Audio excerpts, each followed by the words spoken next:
السلام علیکم ورحمۃ اللہ تعالی وبرکاتہ۔ نحمده ونصلی ونسلم علی رسولہ الکریم، اما بعد فاعوذ باللہ من الشیطان الرجیم، بسم اللہ الرحمن الرحیم۔ ان اللہ وملائکتہ یصلون علی النبی یا ایہا الذین آمنوا صلوا علیہ وسلموا تسلیما۔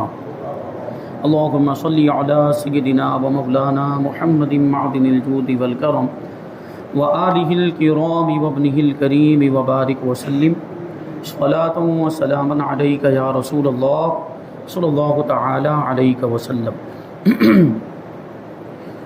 سورہ بقرہ آیت نمبر 44 کی تفسیر جاری ہے۔ اس میں یہ بیان کیا گیا کہ کیا تم لوگوں کو بھلائی کا حکم دیتے ہو اور اپنے آپ کو بھولتے ہو، حالانکہ تم کتاب پڑھتے ہو، تو کیا تمہیں عقل نہیں؟ تو اس میں خاص طور پر یہ باتیں بیان کی گئی تھی کہ اگر ہم کسی کو بھلائی کا حکم دیں، اچھے کام کا حکم دیں، تو پہلے ہمیں خود اس پر عمل کرنا چاہیے۔ کہ ہم اگر کسی کو بھلائی کا حکم دے رہے ہیں اور خود اپنے آپ کو بھولے ہیں، خود عمل نہیں کرتے ہیں، تو یہ قول و فعل کا تضاد، یعنی ہمارے عمل کا اور ہماری بات کا یہ تضاد اور آپس میں ایک دوسرے کا ٹکراؤ، تو اس کی وجہ سے فرمایا گیا تھا کہ دنیا میں بھی نقصان ہوتا ہے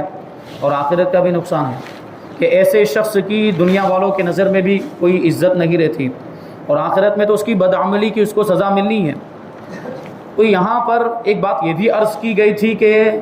جب عمل ہوتا ہے ساتھ میں، جب ہم کسی کو اچھے کام کا حکم دیتے ہیں اور ساتھ میں ہم خود بھی عمل کرتے ہیں، تو ہماری اس بات میں اثر ہوتا ہے۔ اگر کوئی باعمل آدمی دوسروں کو بھلائی کا حکم دے تو اس کی بات میں تاثیر ہوتی ہے۔ تو اس تعلق سے غوث پاک رضی اللہ تعالیٰ عنہ کے صاحبزادے کا واقعہ میں نے ذکر کیا تھا، اور اس میں یہ بات میں نے بیچ میں عرض بھی کی تھی کہ میں کچھ بھول رہا ہوں، تو میں نے ان کا نام بتایا تھا سیدنا عبد الرزاق۔ عبد الرزاق کا نام نہیں ہے، سیدنا عبد الوہاب۔ انہوں نے 33 سال تک علم حاصل کیا۔ کتنے سال تک؟ 33 سال تک ظاہری علوم، باقاعدہ علماء کی بارگاہ میں حاضر ہو کر، مدرسوں میں جا کر۔ سیدنا عبد الوہاب غوث پاک رضی اللہ تعالیٰ عنہ کے شہزادے، 33 سال تک علم حاصل کیا۔ پھر جب فارغ ہو کر آئے تو غوث پاک کی بارگاہ میں عرض کرتے ہیں کہ ابا جان مجھے اجازت دیجیے کہ میں بھی وعظ کروں، میں بھی بیان کروں۔ تو غوث پاک رضی اللہ تعالیٰ عنہ نے کہا تمہیں اجازت ہے۔ اب سیدنا عبد الوہاب مجلس میں آئے۔ اب یہ وہ مجلس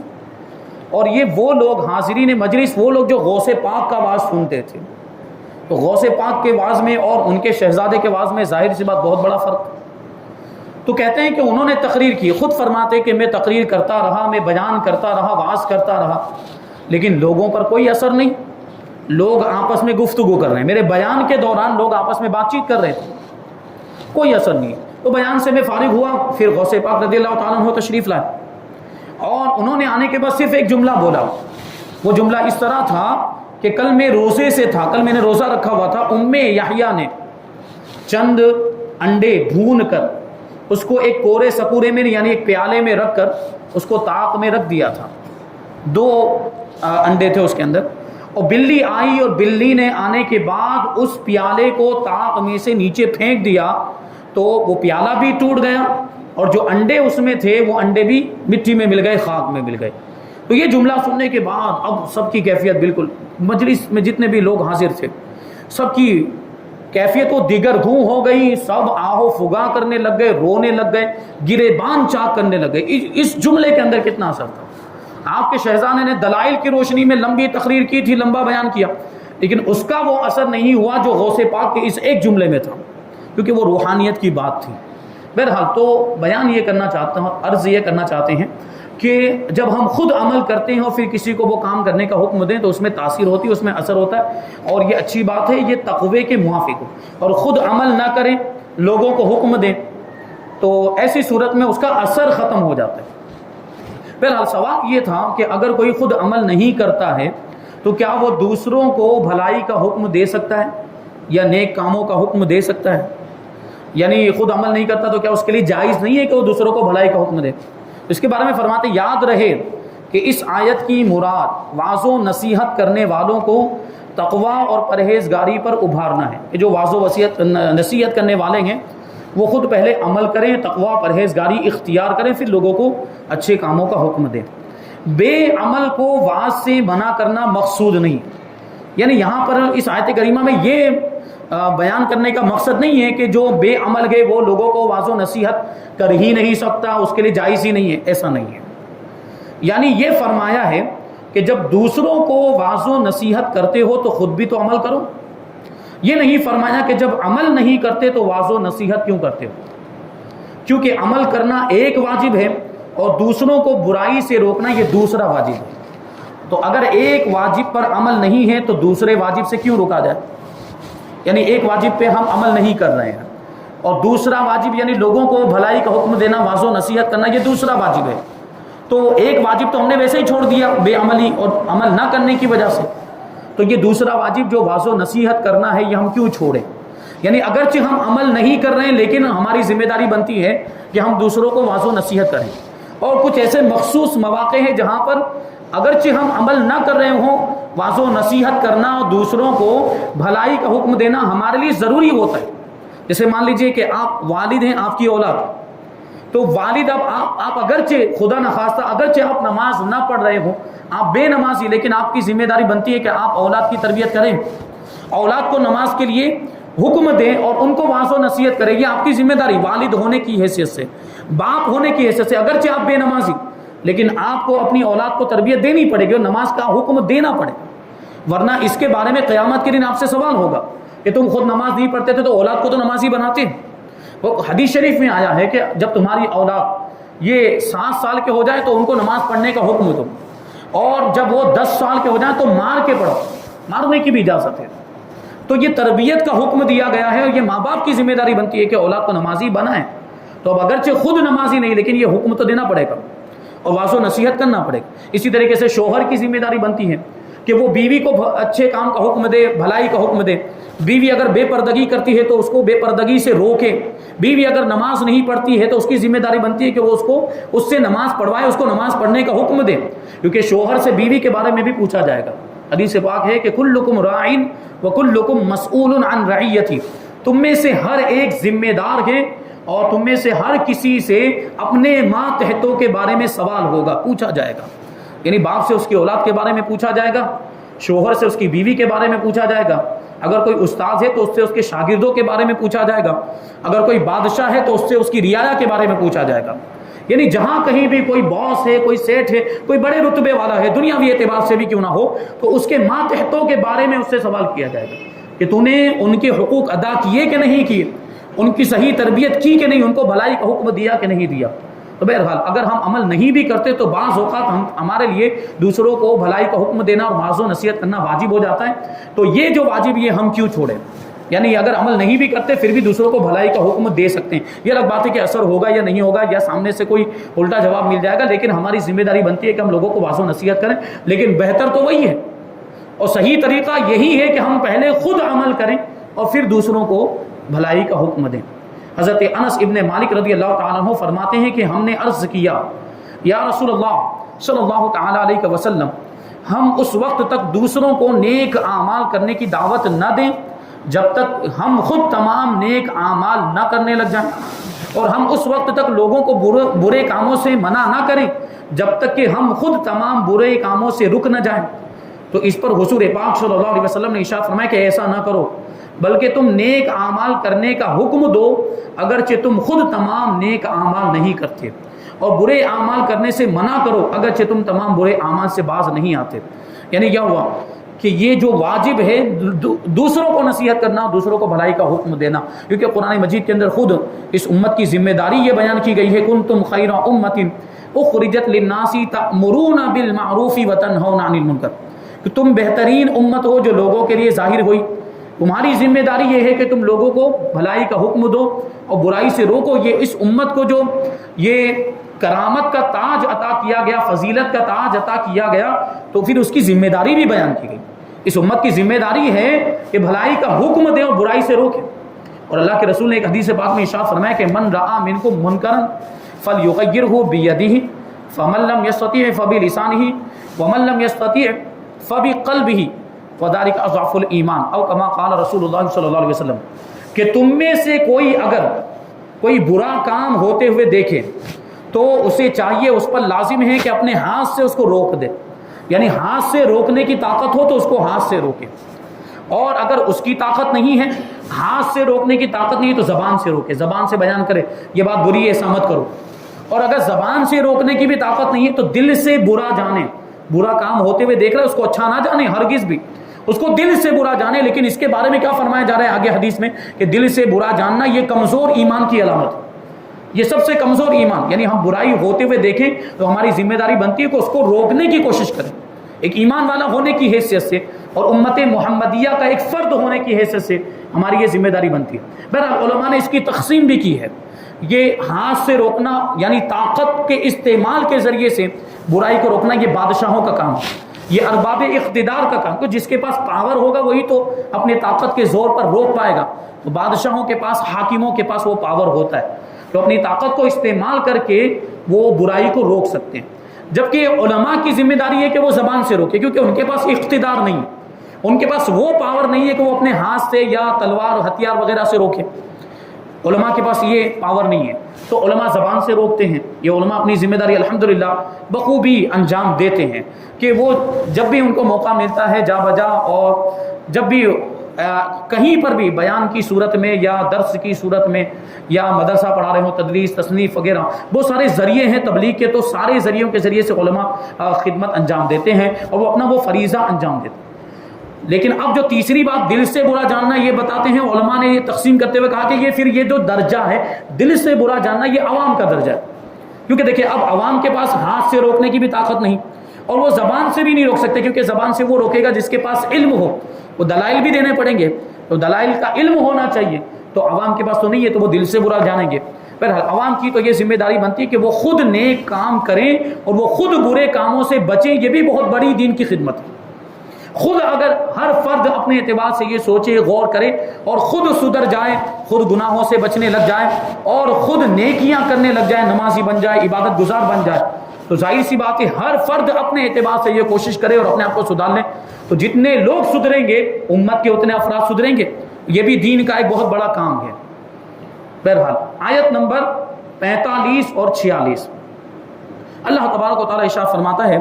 وَاسْتَعِينُوا بِالصَّبْرِ وَالصَّلَاةِ وَإِنَّهَا لَكَبِيرَةٌ إِلَّا عَلَى الْخَاشِعِينَ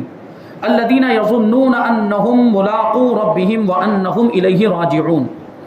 اور صبر اور نماز سے مدد حاصل کرو، اور بے شک نماز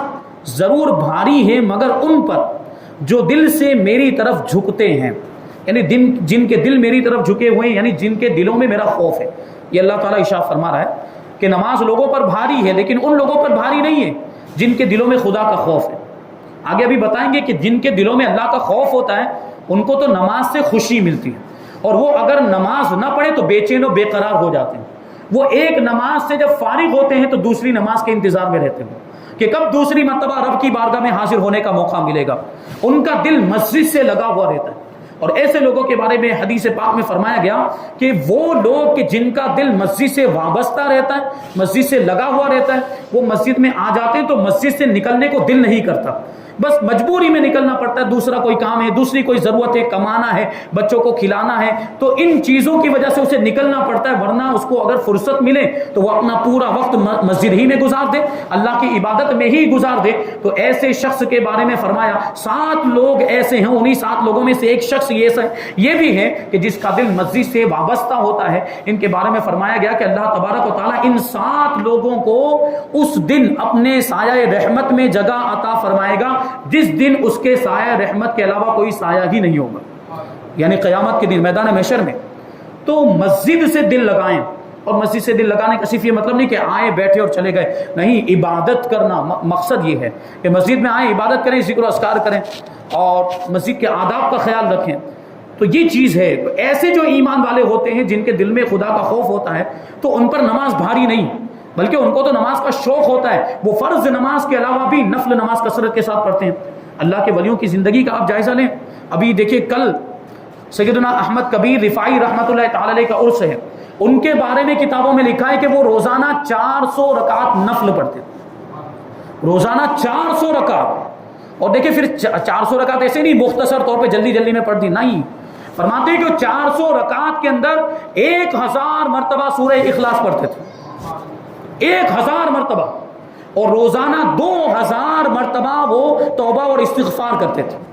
سوچنے جیسی بات ہے، اللہ کے ولیوں کی زندگی سے ہمیں سبق ملتا ہے، وہ سبق حاصل کرنا چاہیے کہ وہ اتنے بڑے مرتبے پر فائز، اللہ کے ولی، ولایت کا درجہ مل گیا، منصب ولایت پر فائز ہو گئے، اس کے باوجود عبادت کا یہ عالم۔ 400 یعنی ابھی سوچیں آپ کہ 400 رکعت تو نفل پڑھ رہے ہیں، تو فرض اور واجب کے چھوڑنے کا تصور ہو سکتا ہے؟ جب 400 رکعت نفل پڑھ رہے ہیں تو فرض کی پابندی تو ضرور کرتے ہوں گے، ان کے ذہن میں فرض اور واجب کو چھوڑنے کا تصور ہی نہیں آتا جو نفل نماز کی ایسی پابندی کرتے ہیں۔ تو ہمیں بھی یہ اللہ والوں کی زندگی سے سبق حاصل کرنا چاہیے۔ بہرحال جو ان کا تذکرہ اور مناسبت بھی تھی اس لیے میں نے ذکر کر دیا۔ تو یہاں جو فرمایا گیا کہ صبر اور نماز سے مدد حاصل کرو، تو اس آیت کریمہ کی 2 تفسیریں بیان کی گئی۔ ایک تفسیر یہ ہے کہ اس سے پہلی آیتوں میں بنی اسرائیل کو حضور سید عالم صلی اللہ علیہ وسلم پر ایمان لانے، ان کی شریعت پر عمل کرنے، سرداری ترک کرنے یعنی سرداری چھوڑ دینے، اور منصب و مال کی محبت دل سے نکال دینے کا حکم دیا گیا۔ اور اس آیت میں ان سے فرمایا جا رہا ہے کہ اے بنی اسرائیل، اپنے نفس کو لذتوں سے روکنے کے لیے صبر سے مدد چاہو، یعنی صبر کرو گے تو پھر وہ نفسانی خواہشات دب جائیں گے، اور اگر صبر کے ساتھ ساتھ نماز سے بھی مدد حاصل کرو تو سرداری اور منصب و مال کی محبت دل سے نکالنا تمہارے لیے آسان ہو جائے گا۔ بے شک نماز ضرور بھاری ہے، البتہ ان لوگوں پر بھاری نہیں ہے جو دل سے میری طرف جھکتے ہیں، یعنی جن کے دلوں میں میرا خوف ہے۔ دوسری تفسیر یہ ہے کہ اے مسلمانوں، تم رضائے الہی کے حصول اور اپنی حاجتوں کی تکمیل میں صبر اور نماز سے مدد چاہو، کیونکہ دیکھیں ہم صبر کریں گے تو صبر کرنے کی وجہ سے بہت سارے کام ہمارے بن جائیں گے، بہت سارے کام آسان ہو جائیں گے، مشکلیں بھی حل ہو جائیں گی، اور صبر کرنے کی برکت سے اللہ تبارک و تعالیٰ نعمتیں عطا فرمائے گا، وہ الگ چیز ہے۔ اور پھر نماز پڑھیں گے تو نماز سے آدمی بے حیائی سے، بری باتوں سے رک جاتا ہے، نماز بے حیائی، بری باتوں سے، گناہوں سے روکتی ہے، تو روحانی طور پر بھی آدمی ترقی کرے گا اور دنیاوی اعتبار سے بھی آدمی ترقی کرے گا، ہر اعتبار سے کامیابی اس کو ملے گی۔ یہ دونوں چیزیں ایسی ہیں، صبر اور نماز، کہ ان دونوں چیزوں کا دامن اگر ہم نے تھام لیا تو دنیا اور آخرت میں اس کا فائدہ ہمیں ملے گا۔ فرماتے ہیں سبحان اللہ، یہ کیا پاکیزہ تعلیم ہے۔ صبر کی وجہ سے قلبی قوت میں اضافہ، دل کی طاقت، روحانی قوت میں اضافہ ہوتا ہے، اور نماز کی برکت سے اللہ تعالیٰ سے تعلق اور رشتہ مضبوط ہوتا ہے۔ میں نے پہلے بھی عرض کیا تھا کہ نماز میں بندہ اپنے رب سے ملاقات کرتا ہے، اپنے رب سے مناجات کرتا ہے، اپنے رب سے گفتگو میں مشغول ہوتا ہے، اور سجدے کی حالت میں بندہ اپنے رب سے سب سے زیادہ قریب ہوتا ہے۔ تو اب بندہ جتنی زیادہ نماز پڑھے گا اتنا زیادہ رب سے تعلق اس کا مضبوط ہوگا، اور یہ دونوں چیزیں پریشانیوں کو برداشت کرنے اور انہیں دور کرنے میں سب سے بڑی معاون اور مددگار ہیں۔ اور آگے یہ جو فرمایا کہ بے شک نماز ضرور بھاری ہے مگر ان پر جو دل سے میری طرف جھکتے ہیں، آیت کے اس حصے میں اور اس کے بعد والی آیت کا خلاصہ یہ ہے کہ گناہوں اور خواہشات سے بھرے ہوئے دلوں پر نماز بہت بوجھل ہوتی ہے، ان کو بھاری لگتی ہے۔ جو گناہوں میں مبتلا رہتے ہیں اور جو خواہشات نفسانی کو پورا کرنے میں لگے رہتے ہیں تو ان کو نماز پڑھنے میں ان کا دل نہیں لگتا، نماز ان کو بھاری لگتی ہے، اور عشق و محبت الہی سے لبریز اور خوف خدا سے جھکے ہوئے دلوں پر نماز بوجھ نہیں ہوتی، بلکہ نماز ان کے لیے لذت و سرور اور روحانی اور قلبی معراج کا سبب بن جاتی ہے۔ اور یہ وہ لوگ ہیں جو اپنے رب سے ملاقات پر یقین رکھتے ہیں، ان کا یہ عقیدہ ہوتا ہے کہ رب سے ملنا ہے، یہ دنیا ختم ہو جائے گی، آخرت میں اس کی بارگاہ میں حاضر ہونا ہے، اور ہمیں اپنے اعمال کا حساب دینا ہے، اچھے اور برے اعمال اس کی بارگاہ میں پیش کیے جائیں گے، اور فرشتوں سے لکھنے میں کبھی کوئی خطا اور غلطی نہیں ہو سکتی۔ کرامن کاتبین، یہ فرشتے ہمارے اعمال لکھنے پر مقرر ہیں، ہم وہاں کوئی بہانہ نہیں کر سکیں گے کہ یہ برائی تو میں نے کی ہی نہیں تھی، یہ گناہ تو میں نے کیا ہی نہیں تھا۔ نامہ اعمال ہمارے سامنے پیش کر دیے جائیں گے کہ دیکھو تمہارے رجسٹر کے اندر یہ تمہارے گناہ لکھے ہوئے ہیں۔ اب وہ انکار بھی کیسے کرے گا بندہ، اور اگر بندہ انکار کرے گا بھی تو روایتوں میں یہ بھی آیا ہے کہ اس کے اعضاء گواہی دیں گے، یہ ہاتھ گواہی دے گا کہ میرے ذریعے سے اس نے یہ گناہ کا کام کیا تھا، آنکھیں گواہی دیں گی کہ میرے ذریعے سے یہ غلط چیز کو اس نے دیکھا تھا، پاؤں گواہی دیں گے کہ یہ میرے ذریعے سے گناہ کے کام کی طرف چل کر گیا تھا۔ تو یہ سارے جسم کے اعضاء انسان کے خلاف گواہی دیں گے، یعنی اس وقت تو کوئی بہانہ چلے گا ہی نہیں، پھر تو اس کو خود بخود خاموش، اس زبان پر تالا لگا دیا جائے گا، زبان یہ بند ہو جائے گی، منہ بند ہو جائے گا، اور اس وقت یہ دوسرے اعضاء بولیں گے، اور جسم کے اعضاء، جسم کے حصے یہ ہمارے خلاف ہی گواہی دیں گے کہ ہمارے ذریعے سے یہ حرام کام اس نے کیے تھے، گناہوں کے کام اس نے کیے تھے۔ تو جو اپنے رب سے ملاقات پر یقین رکھتے ہیں تو ان کو نمازوں میں ان کو بڑا سکون ملتا ہے، بڑا اطمینان ملتا ہے، اور نماز ان کے لیے لذت اور خوشی اور سرور کا سبب ہوتی ہے۔ تو یہ وہ لوگ ہوتے ہیں جو اپنے رب سے ملاقات کا یقین رکھتے ہیں اور اس مولا کریم کے دیدار کی تڑپ رکھتے ہیں۔ اس میں بشارت ہے کہ آخرت میں مومنین کو دیدار الہی کی نعمت نصیب ہوگی، نیز اللہ تعالیٰ سے ملاقات اور اس کی طرف رجوع میں ترغیب و ترہیب دونوں ہیں کہ اللہ کی بارگاہ میں حاضر ہوں گے تو ظاہر سی بات اگر نیک اعمال ہوں گے تو اس کا ثواب ملے گا، برے اعمال ہوں گے تو سزا کے مستحق ہوں گے۔ تو دونوں چیزیں ہیں، اس میں ڈرانا بھی ہے اور رغبت دلانا بھی ہے، اور ان دونوں کو پیش نظر رکھنا نماز میں خشوع پیدا ہونے کا ذریعہ ہے۔ دونوں چیزیں ہم پیش نظر رکھیں کہ ہم بہت بڑے گنہگار ہیں تو ہمیں اور زیادہ عبادت کرنی چاہیے، اور یہ بھی پیش نظر رکھیں کہ ہم نماز پڑھیں گے تو اللہ کے مقرب بن جائیں گے، ہمارا تعلق اللہ سے مضبوط ہو جائے گا۔ یہ دونوں چیزیں پیش نظر ہونی چاہیے۔ تو گویا نماز میں خشوع و خضوع قائم رکھنے کا بھی حکم دیا، اور اس کے حصول کا طریقہ بھی بتا دیا گیا کہ کیسے اللہ تبارک و تعالیٰ کا قرب حاصل کیا جا سکتا ہے۔ بہرحال یہاں پر آیت نمبر 46 کی تفسیر مکمل ہوئی، اور آیت نمبر 47 اور اس کے بعد آیت نمبر 48 کی تفسیر ہم انشاءاللہ آئندہ درس میں شامل کریں گے۔ اللہ تبارک و تعالیٰ کی بارگاہ میں دعا ہے کہ جو کچھ بھی بیان ہوا اس پر ہم سب کو عمل کرنے کی توفیق عطا فرمائے، اور نور قرآن سے ہم سب کے دلوں کو روشن اور منور فرمائے۔ وما علینا الا البلاغ۔ السلام علیکم۔